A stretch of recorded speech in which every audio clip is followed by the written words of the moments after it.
Illusion and memories fill the IWU Theater Guild stage in Tennessee Williams' world of the Glass Menagerie this month. Here we find the main character, Tom Wingfield, taking the audience back in time to the 1930s.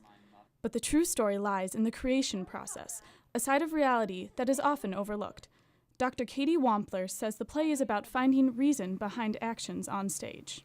I love plays that when you get into it, you think, there are so many things to discover. Every night in rehearsal, we are discovering new things, and that to me is a really powerful written piece when you are, finding connections, learning more about the characters and about the circumstances of the play. It's just brilliantly written, and I mean, Tennessee Williams is a classic playwright. The discoveries didn't stop there. Senior Phil Herbrook says Tennessee Williams' life helped him connect to his character. I've actually read 2 different versions of the script. We watched a little bit of a documentary about him, so that has really helped inform my character. And then throughout the process, Dr. Katie is really good about asking questions, even about things that at times seem a little pointless, but later the things that you've discovered in those questionings about your character come in and play into the way you act. Getting into character was just the beginning. The set was an equally important part of creating the illusion of decay.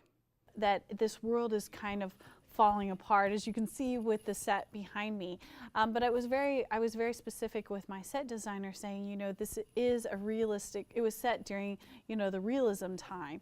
But I want this idea of abstract, and I had no idea what he would do with it. And it's just brilliant what he was able to come up with. I'm really excited the actors are performing in this space. The crumbling scene draws the audience into a world that is confined in a memory. Set designer Ryan Aker tells us how they created a broken world.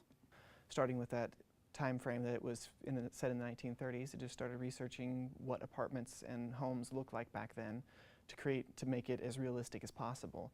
And then I just started breaking it apart, breaking the set apart, leaving pieces of it floating around nearby, kind of disintegrating into the void. The whole play is a collection of the lead character's memories. He's looking back and not moving on.